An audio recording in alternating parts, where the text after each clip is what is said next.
That was when I heard that little grunt there. You threatened to grind it. I guess. Sorry. Okay, look.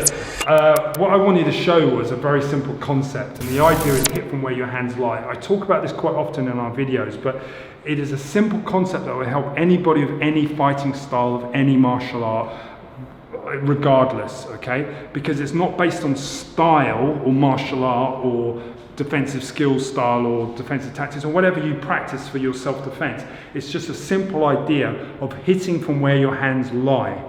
And the idea is to get you to move as efficiently, as directly as you can on the threat. So the person that's threatening you or attacking you, you go efficiently on them. So what am I talking about? Well, what I'm talking about is very simple. Wherever my hands are, I hit from them. I hit from them, I strike from them. So if they're here, I move forward, they're here, I move forward, here, I move forward. If, for example, you take the transverse of that, I pull the hand back, okay, and then go forward, it's an inefficient way of doing it, but more importantly, it telegraphs your movement. So this is what I'm trying to get across. What you don't want to do is telegraph your movement. You want to be able to hit efficiently, bang, wallop. If you have to go first, you don't want to telegraph your movement. So what I'm saying is you want to hit efficiently, but at the same time you don't want to advertise or promote or telegraph what you're doing. So you hit from where the hands lie. The bonus is that whenever I move from the position that they're at. So I'm going to relate it a little bit to hand fighting. If, for example, he throws a punch and I get contact with that arm, however I get contact with that arm, and it doesn't matter, he's throwing a volley of punches and I'm like this, and I'm fighting him, I'm trying to tie his arms up. When I get to this position, again, I'm making this up as I'm going along, okay, I don't swing my hand all the way back here and start to club away and punch. Okay, what I do is I move wallop from here, wallop from here. The closest weapon would be the elbow, obviously, bang, okay? But the most important thing is what I'm not doing is I'm striking from where the arm or the hand lies. I'm not pulling it back and priming it and hitting. What I'm doing is I'm going bang from here. Now the beauty of this is that whenever I'm moving in this fashion, if this hand slipped out because he's in the struggle, because let's face it, it's a struggle, I'm going to hit the guy with an elbow, he's not going to fall on the floor, okay? What happens is he takes a punch, he rips his arm out, and then he starts throwing other punches at me, or he gets his arms connected together, and he starts to pick me up and suplex and start to toss me around all over the place, right? So the point of what I'm trying to say, in a real fight, it's very quick, it's very dynamic, it's very unforgiving. Yeah. And it looks like a dogfight. No real fight in self-defense looks pretty, and even if you're a martial artist, it's not going to look like a martial art, it's just going to be crazy. The point of what I'm trying to say is that I need to be able to move efficiently for the time. So if I'm hitting and hitting, it gives me enough time to break him away, break him off me probably. Okay, so when he starts to charge back at me, for me to start to move and react. But again, I'm hitting, pulling down from where the weapons lie for efficiency of movement. Because efficiency buys me time.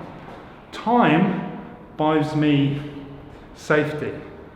And that's what you've got to look at. The less time you have in a real fight, the more risk there is, the more riskier it becomes. So what I need is to move efficiently, because with efficiency, buys me time gives me safety, and it also gives me time to react. So safety is really the paramount thing. So whenever I'm moving, I'm hitting from where the hands lie, or attacking from where they are, the positions of the limbs. So it doesn't just have to be the hands, it could also be your legs.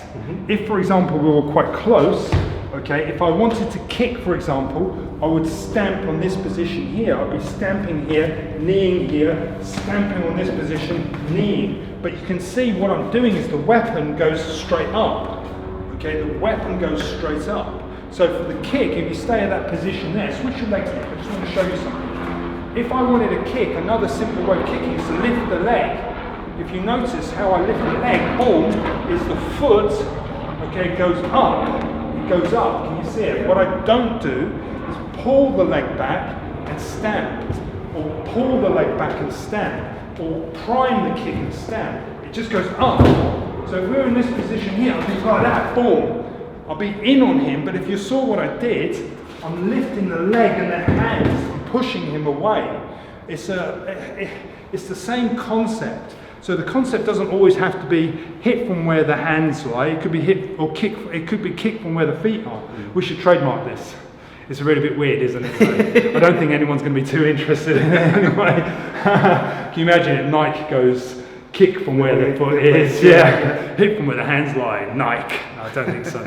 The point of what I'm trying to say is these are just little phrases that will help you remember that it doesn't matter what martial art you do. What you don't want to do is prime the strike. You don't want to telegraph the movement. And if you're certainly moving the shoulders and moving the fist, essentially what you're doing is you're giving way to what you're doing. You always want to mask what you're doing. So we're sort of drifting into discussion of telegraphing strikes when we started talking about hitting from where the hands lie. But it's the same concept. You basically move the hand, okay, via generating power from the elbow, as opposed to trying to move the hand via generating power from the shoulder. This telegraphs, this doesn't telegraph, and it's also much more efficient because what we want to do is buy time. Thanks for watching. Hopefully you picked up a few points on this. If there are any questions, any problems, just leave it in the comments. Actually, there shouldn't be any problems because it's a simple idea. Remember, this is a concept. It's a concept that can be applied to any martial art. It doesn't have to be specific to what you're doing, to what we're doing here. It's just basically don't pull your hand back when you punch. If you're elbowing, don't pull your elbow back. If you're kneeing, don't pull your knee back. If you're kicking, don't prime it. Don't prime or load up. Just try to hit from where the hands lie. It's help. Hopefully it'll be some help. Thanks for watching.